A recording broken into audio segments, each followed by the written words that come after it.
kadar oksigen yang dimasukkan atau diperbantukan ke dalam paru-paru saya itu dinaikkan terus. Awalnya pada hari pertama itu sekitar 3 liter per menit. Kemudian dinaikkan lagi menjadi 5 liter per menit, menjadi 6, menjadi 8, menjadi 10, sampai 15 liter per menit ternyata tidak membantu. Tidak mempan semua itu. Artinya perlakuan selama 7 hari itu tidak mempan. Virusnya semakin ganas, semakin menjadi-jadi. Dikasih Avigan antivirus nggak mempan. Ditingkatkan daya tahan tubuhnya dengan suplemen, dengan multivitamin dosis tinggi, dan berbagai obat untuk meningkatkan imunitas tubuh. Ternyata imunitas tubuhnya tidak mempan, tidak cukup kuat untuk melawan virus itu. Sehingga peradangannya semakin meningkat dari 89 menjadi 139. Wah, itu adalah kondisi yang sangat kritis.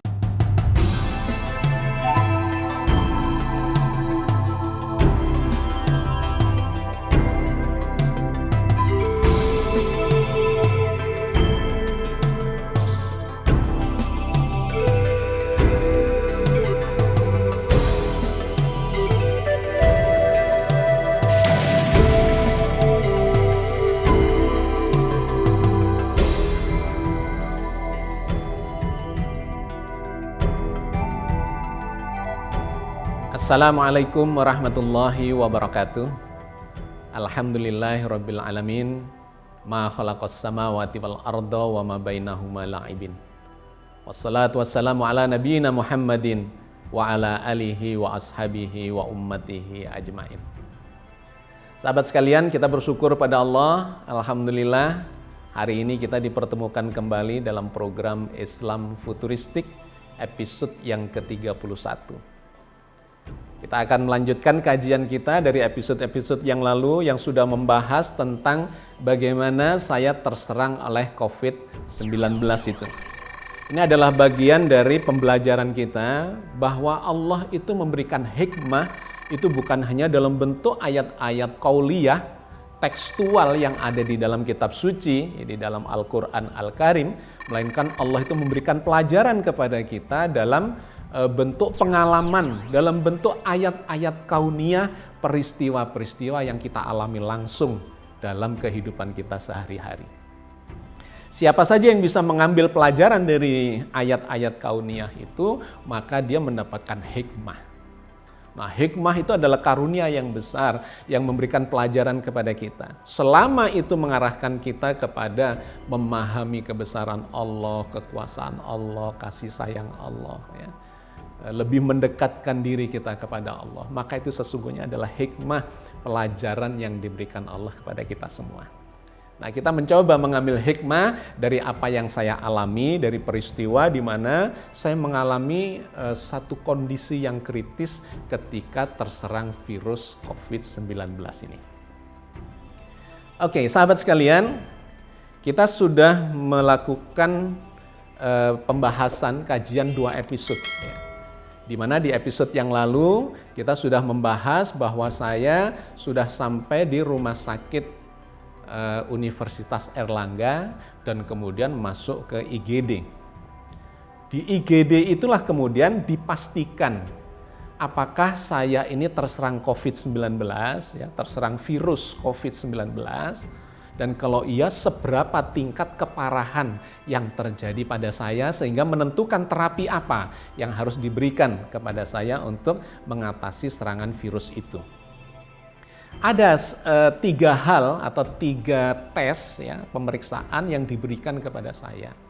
Yang pertama adalah pemeriksaan pencitraan paru-paru saya menggunakan CT scan.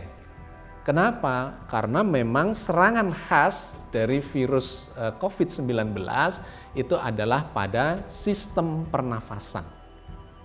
Yang kalau ini tidak diatasi dengan tepat, ya, tidak diterapi dengan tepat, maka seseorang bisa mengalami gagal nafas dan berujung pada kematian. Nah, pemeriksaan yang pertama waktu itu adalah di IGD, ya, dimasukkan ke dalam satu ruang, kemudian dilakukanlah pencitraan dengan CT scan.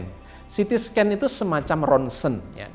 sama menggunakan sinar X untuk mencitrakan organ-organ yang diperiksa. Bisa tulang, bisa dalam konteks ini adalah paru-paru ya. Cuma bedanya kalau ronsen itu adalah foto ya, foto ronsen sekali saja cerek begitu. Tetapi kalau CT scan itu bisa melakukan pengambilan foto gambar secara beruntun ya, berkali-kali. Jadi ibaratnya foto dengan video. Video itu sesungguhnya adalah kumpulan foto yang dijejer ya, sehingga dia membentuk gerakan ya. Nah sama CT scan ini bisa memotret secara beruntun berulang kali ya, karena dia computerized dan kemudian dari situ diketahuilah dinamika gambar dari paru-paru saya ketika saya bernafas itu. Nah kemudian ketika dilihat hasilnya maka benar ternyata paru-paru saya sudah terinfeksi oleh virus COVID-19. Nyata sekali kelihatan ya dalam foto itu bahwa paru-paru saya banyak flek-flek putihnya, pneumonia, terjadi keradangan di paru-paru saya dalam skala yang cukup besar. Flek-flek putih itu menggambarkan bahwa paru-paru saya itu banyak lendir-lendirnya. Banyak lendirnya. Lendir itu dihasilkan oleh tubuh kita ketika menghadapi serangan virus yang menyerbu paru-paru itu. Jadi paru-paru kita itu adalah tempat pertukaran dari oksigen yang kita hirup dengan CO2 yang keluar sebagai sampah gas dari dalam tubuh kita ya, dari pembuluh darah. Itu pertukarannya terjadi di paru-paru. Ada gelembung-gelembung kecil yang namanya alveoli. Nah, di gelembung-gelembung itulah terjadi pertukaran antara O2 dengan CO2. O2-nya masuk, CO2-nya keluar. Tubuh kita membutuhkan oksigen atau O2 untuk metabolisme di dalam seluruh sel-sel ya, triliunan sel tubuh kita. Itu terjadi di alveoli itu. Nah, ketika alveoli itu tertutup dengan lendir-lendir ya dikarenakan serangan virus itu, maka menjadi tidak efektif. Paru-paru kehilangan kekuatannya atau fungsinya, sebagian besar fungsinya untuk menyerap oksigen. Jadi dari pemeriksaan CT scan itu terbukti bahwa saya sedang mengalami masalah dengan paru-paru, di mana paru-paru itu tidak mampu menyerap oksigen dengan baik. Dan terjadilah hipoksia, ya, kekurangan oksigen di dalam darah saya.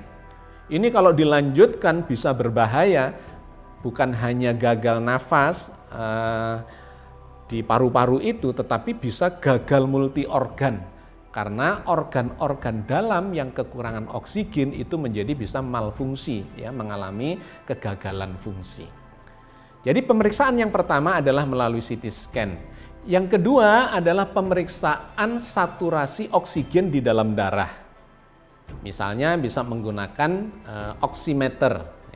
Oximeter itu bisa memeriksa kadar atau saturasi kejenuhan, tingkat kejenuhan oksigen di dalam darah kita. Dia tembakkan sinar inframerah dan sinar inframerah itu kemudian memberikan feedback ke peralatan digital yang ada di dalam peralatan oximeter itu, dan kemudian ketahuanlah berapa persen oksigen yang masuk ke dalam darah kita atau kadar oksigen di dalam darah kita itu berapa persen. Pada orang normal itu adalah di atas 95%. Tetapi pada saya waktu itu turun di bawah 95%. Yaitu sekitar 90%. Itu menunjukkan bahwa benar nih fungsi dari paru-paru saya ternyata tidak cukup bagus. Oksigen yang masuk ke dalam paru-paru terhalang oleh lendir-lendir itu, sehingga oksigen itu tidak cukup bagus masuk ke dalam darah, cuma 90%. Pada orang yang sehat bagus itu 97, 98, 99% gitu. Pokoknya tidak boleh di bawah 95%. Jadi pada pemeriksaan kedua juga dipastikan ternyata saya mengalami gangguan yang cukup serius terkait dengan fungsi paru-paru saya. Yang ketiga, kemudian dipastikan lagi dengan parameter yang namanya CRP. CRP itu adalah C-reaction protein. sejenis protein di dalam darah yang mengindikasikan seberapa parah tingkat keradangan atau infeksi yang terjadi di dalam tubuh seseorang. Nah, pada orang sehat itu mestinya angkanya di bawah 1. Tetapi pada saya waktu itu angkanya 89. Jadi Anda bisa memperkirakan, membayangkan betapa ternyata dalam tubuh saya terjadi tingkat peradangan yang cukup parah. Ya, mestinya angka 1 ini sampai di angka 89.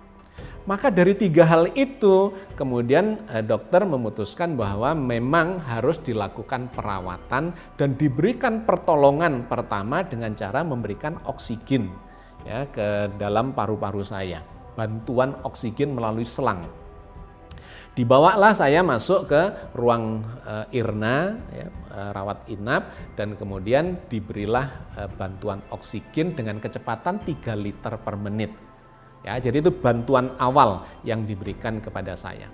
Sahabat sekalian, jadi ketika masuk pertama kali ke rumah sakit itu di IGD sudah dipastikan bahwa saya terserang oleh virus corona atau virus COVID-19. Itu yang pertama ya. Jadi ini sedikit menegaskan kembali apa yang telah saya sampaikan di episode yang sebelumnya sambil memberikan beberapa progresnya di situ. Yang kedua, sebagai gambaran yang saya kira cukup penting bagi Anda sekalian adalah fase-fase ketika saya mengalami proses itu. Hari pertama pada tanggal 5 Januari saya ditetapkan atau dipastikan sebagai positif terserang oleh COVID-19. Ya, kemudian dalam 4 hari kemudian itu baru menampakkan gejalanya. Di hari pertama cuma meriang, hari kedua cuma meriang, hari ketiga juga masih kurang lebih seperti itu, seperti flu ringan saja. Tapi hari keempat mulai demam. Naik suhunya 37, 38 dan hari kelima itu naik ke 39 dibarengi dengan lemas dan kemudian sesak nafas. Jadi serangan dari COVID itu memang seperti itu. Awalnya seperti flu biasa, tapi kemudian memunculkan gejala yang sangat serius di hari kelima sampai hari ketujuh. Jadi hati-hati. Nah, pada saat itulah kemudian saya memutuskan untuk masuk rumah sakit saja. Tidak lagi bisa diatasi secara isolasi mandiri. Jadi hari kelima serangan itu menjadi mewujud, ya, menjadi terlihat secara klinis gejalanya. Dan kemudian harus tertangani dengan tepat. Kalau tidak, maka itu akan memunculkan masalah yang lebih parah lagi. Di hari kelima itu saya dibantu dengan oksigen, ya, dan kemudian dilakukan perawatan di ruang IRNA di rumah sakit. Nah, hari kelima masuk rumah sakit, kemudian di sana diberi perlakuan, ya, apa saja yang diberikan? Di antaranya diberikan 1 bantuan oksigen untuk mengatasi hipoksia, kekurangan oksigen. Yang kedua, diberi obat antivirus Avigan dengan harapan itu bisa melemahkan kerja, ya, infeksi yang terjadi, ya, serangan dari virus COVID-19 itu. Ditambah lagi dengan multivitamin. Ada vitamin C dosis tinggi, vitamin D dosis tinggi, vitamin E, ya, dan segala macam, ditambah suplemen zinc dan seterusnya. Itu diberikan selama perawatan di ruang inap itu. Berapa hari? Kurang lebih selama 7 hari. Apa yang terjadi dalam 7 hari itu? Ternyata tidak mempan semua itu. Tidak bertambah membaik, malah menurun kondisi saya. Itu yang kemudian menjadikan saya masuk ke ICU dikarenakan parameter-parameter kesehatan saya ternyata dengan perlakuan itu tidak membaik tetapi malah memburuk. Bukan hanya diberi obat-obatan itu, ya, tetapi kadar oksigen yang dimasukkan atau diperbantukan ke dalam paru-paru saya itu dinaikkan terus. Awalnya pada hari pertama itu sekitar 3 liter per menit. Kemudian dinaikkan lagi menjadi 5 liter per menit, menjadi 6, menjadi 8, menjadi 10, sampai 15 liter per menit ternyata tidak membantu. Tidak mempan semua itu. Wah, itu menjadi satu indikator yang sangat mengkhawatirkan. Karena apa? Ternyata berarti paru-paru saya itu sudah semakin tidak berfungsi. Tidak cukup adequate gitu ya, istilah dalam resume kedokteran yang saya baca setelah saya pulang dari rumah sakit itu, bahwa paru-paru saya tidak cukup adequate, tidak cukup kuat untuk mengambil oksigen dan mendistribusikan ke dalam darah, ke dalam seluruh tubuh kita. Maka dicek di dalam saturasi oksigen juga ternyata turun. Jadi semakin kritis, semakin membahayakan. Dan kemudian yang memberikan argumentasi lebih kuat sehingga saya kemudian dipindahkan ke ICU adalah tingkat peradangan di dalam tubuh saya ternyata semakin tinggi. CRP-nya ya, yang pada orang normal itu 1 atau di bawah 1, pada waktu saya masuk pertama kali di IGD itu adalah sebesar 89,32. Ternyata setelah 7 hari dirawat di ruang IRNA itu tidak menurun peradangannya, melainkan lebih besar lagi. Dicek pada hari ke-7 itu ternyata angkanya adalah 139,72. Artinya perlakuan selama 7 hari itu tidak mempan. Virusnya semakin ganas, semakin menjadi-jadi. Dikasih Avigan antivirus nggak mempan. Ditingkatkan daya tahan tubuhnya dengan suplemen, dengan multivitamin dosis tinggi dan berbagai obat untuk meningkatkan imunitas tubuh. Ternyata imunitas tubuhnya tidak mempan, tidak cukup kuat untuk melawan virus itu. Sehingga peradangannya semakin meningkat dari 89 menjadi 139. Wah, itu adalah kondisi yang sangat kritis. Ditambah lagi ada satu lagi parameter kesehatan yang ini nanti akan kita bahas detailnya pada episode yang selanjutnya yang disebut sebagai D-dimer. Di mana D-dimer ini menunjukkan tingkat kekentalan darah si pasien yang terserang oleh virus COVID-19. Nah, pada saya atau pada orang normal itu seharusnya di bawah 500 nanogram per mililiter ya. Atau bisa juga tidak pakai nano tapi mikrogram 0,5 mikrogram per cc atau per mililiter. Harusnya normalnya itu di bawah 500 ya nanogram per cc. Tetapi yang terjadi pada saya sudah 1.500. Artinya apa? Kekentalan darah saya itu mengalami proses kekentalan yang itu bisa memunculkan penyumbatan-penyumbatan. Sehingga harus diencerkan. Nah, itu ternyata nanti efeknya luar biasa, akan saya ceritakan, kita kupas pada episode yang selanjutnya. Pada hari ini saya ingin fokus menggambarkan terkait dengan kualitas paru-paru saya itu dan bagaimana kemudian tim dokter melakukan terapi terhadap paru-paru saya yang sudah tidak adequate lagi. Paru-paru itu tertutup oleh lendir-lendir akibat infeksi yang semakin besar, semakin masif ya di dalam tubuh saya dan khususnya menyerang ke paru-paru itu. Sehingga oksigen yang diberikan dengan kecepatan 15 liter per menit itu pun tidak mampu tembus ya, tidak bisa menembus lendir-lendir yang ada di paru-paru itu. Sehingga saturasi oksigen yang ada di dalam darah itu justru turun. Nah, sahabat sekalian, maka pada hari ke-7 itu tim dokter memutuskan saya harus masuk ke ICU. Kenapa? Karena peralatan di ruang inap itu sudah tidak memungkinkan lagi. Hari ke-7 itu adalah tanggal 17 Januari. Saya masuk ke IRNA, ruang IRNA atau masuk rumah sakit itu tanggal 11. Dan kemudian hari ke-7 tanggal 17 saya dipindahkan ke ruang ICU di lantai 5. Nah, di sana peralatannya lebih komplit. Sehingga kalau ada perlakuan tindakan darurat yang harus dilakukan itu peralatan tersedia semua di sana. Nah, satu hal yang ingin kita kaji lebih dalam pada kesempatan ini adalah bagaimana kemudian dokter memberikan terapi terhadap organ paru-paru saya yang sudah dibungkus oleh lendir yang sedemikian kuat itu, di mana ditunjukkan oleh tingkat peradangan CRP, ya, penanda peradangan CRP yang tadinya 89 itu sudah menjadi 139.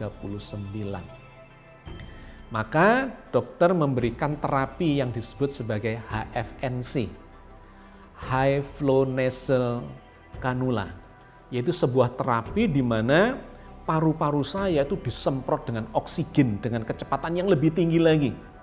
Ditingkatkan menjadi 18 liter per menit. Dan itu diberikan dalam bentuk semprotan ke dalam hidung saya. Ada dua cara sebetulnya ya dalam kondisi yang kritis seperti itu. Yang pertama adalah HFNC yang seperti diberikan pada saya itu. Dan yang kedua itu yang menggunakan cara invasif, yaitu menggunakan ventilator. Ventilator itu lebih parah lagi karena ventilator itu dimasukkan, ya, selangnya itu dimasukkan sampai ke paru-paru, di mana pasien itu sudah tidak bisa bernafas lagi, sangat lemah untuk bernafas, dan pernafasannya, mekanisme pernafasannya diatur oleh mesin. Mesin itu menyemprotkan oksigen ke dalam paru-paru, kemudian berhenti beberapa detik supaya keluar CO2-nya, semprotkan lagi gitu ya. Jadi bernafasnya itu sudah diatur dengan menggunakan mesin. Itu kalau menggunakan ventilator. Ada yang dimasukkan selangnya lewat hidung, ada yang dimasukkan lewat mulut, ya. Intinya harus sampai masuk ke saluran pernafasan paling dalam di paru-paru. Atau bahkan ada yang dilakukan secara invasif, dilakukan melubangi tenggorokan. Jadi kalau pada tingkat ini itu biasanya seseorang itu sudah bisa saja dalam kondisi koma, ya, sangat lemah fungsi paru-parunya. Nah, waktu itu sesungguhnya saya dalam kondisi yang juga sangat kritis, tetapi dokter memutuskan tidak menggunakan ventilator yang invasif istilahnya, melainkan menggunakan semprotan, ya, dengan kecepatan yang tinggi. Untuk apa? Adalah untuk mencuci paru-paru saya yang penuh dengan lendir itu. Karena lendir itulah yang menutupi, dan itu harus diberikan dengan tekanan tinggi. Tidak cukup hanya dengan ventilator yang hanya mengatur pernafasan, ya, pernafasan menghirup kemudian mengeluarkan. Tapi harus diberikan semprotan yang tinggi dengan kecepatan 18 liter per menit. Selama 3 hari sahabat sekalian, saya diberikan semprotan dengan kecepatan yang tinggi itu. Gelagapan rasanya. Anda bisa membayangkan anak kecil, ya, disemprot dengan angin, ya, di hidungnya. Apa yang terjadi? Gelagapan, ya. Nah, ini saya disemprot dengan kecepatan tinggi, langsung dengan selang dimasukkan ke dalam hidung saya. Dan semprotannya itu bervariasi. Kadang keras saja, jos, tapi kemudian dikurangi. Ditambah lagi, jos. Itu untuk menstimulasi paru-paru saya yang sudah mulai gelagapan karena seperti tenggelam, ya. Tenggelam di dalam larutan atau dalam cairan lendir itu. Lendirnya kental dan lengket dan menutupi alveoli itu, ya, atau alveolus. Alveoli itu bentuk jamak dari alveolus, ya. Sudah mengisi, menenggelamkan gelembung-gelembung udara di dalam paru yang namanya alveoli itu. Itu yang disemprot dengan semprotan tinggi supaya dia terbuka. Nah, dengan membuka itu maka oksigen itu bisa sampai ke pembuluh darah yang ada di alveoli itu, sehingga bisa mengalir atau bisa diangkut oleh pembuluh darah itu masuk ke dalam tubuh kita. Karena antara tekanan paru-paru dengan tekanan di dalam pembuluh darah itu berbeda. Tekanan di dalam paru-paru itu sekitar 105 mm Hg, ya. Sedangkan di pembuluh darah itu di bawah 100, antara 75 sampai 100 atau rata-rata di angka 90-an. Karena tekanan di dalam paru-paru itu lebih tinggi, ya, tekanan udara di paru-paru lebih tinggi dibandingkan dengan pembuluh darah, maka terjadilah difusi. Oksigen masuk ke tekanan yang lebih rendah. Tetapi kalau itu tertutup dengan lendir-lendir, maka tidak bisa itu.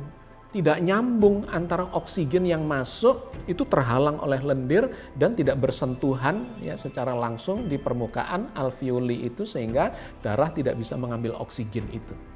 Nah, dengan terapi HFNC itu diharapkan oksigen yang diberikan lewat peralatan itu ya dengan kecepatan 18 liter per menit dan kemudian dengan tekanan yang cukup itu mampu membuka lendir-lendir itu supaya oksigen ini bisa langsung bertemu dengan pembuluh-pembuluh darah di dalam alveoli itu. Dan kemudian dilakukan cek ke dalam darah apakah oksigen yang diberikan lewat metode HFNC itu memang benar sampai ke pembuluh darah. Maka setiap hari selama saya berada di ICU itu diambili darah di pembuluh arterinya, bukan di pembuluh vena. Kalau Anda cek laboratorium ya darah lengkap itu ngambilnya di pembuluh vena yang besar kelihatan. Tapi kalau pembuluh arteri itu kecil-kecil ya dan itu ada di dalam, itu sakit bukan main ketika diambil darahnya. Tidak butuh banyak. Cuma butuh 1 cc, 1 mililiter ya diambil dari bagian dalam. Jadi biasanya ngambilnya itu dengan suntikan, dengan spetnya itu ya, dengan jarum suntiknya itu dalam.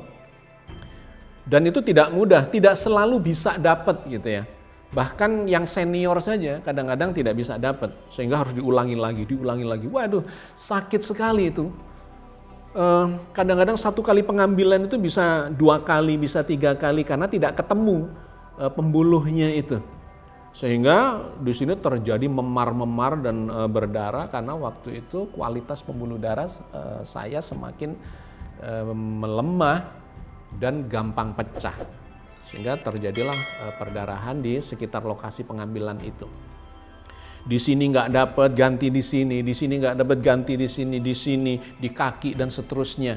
Itu setiap hari harus dilakukan, kadang bisa 2 kali. Untuk apa? Untuk memantau apakah oksigen yang dimasukkan lewat paru-paru, ya lewat hidung masuk ke paru-paru dengan tekanan tinggi itu sudah sampai ke pembuluh arterinya. Nah, dari situ dilakukanlah apa yang disebut sebagai analisa gas darah.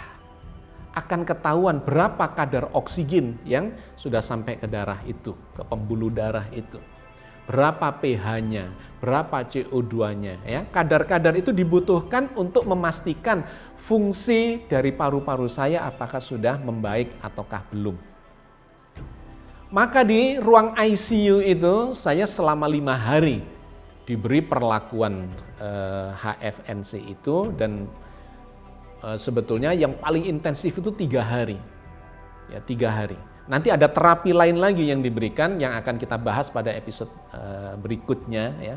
Tetapi pada hari ini, pada episode kali ini kita fokus pada HFNC ini. Bahwa paru-paru saya membutuhkan stimulasi untuk aktif kembali dan meminggirkan lapisan lendir yang menghalangi itu supaya oksigen yang masuk itu bisa sampai ke pembuluh darah. Nah, ketika sampai di pembuluh darah, diceklah dengan menggunakan analisa gas darah.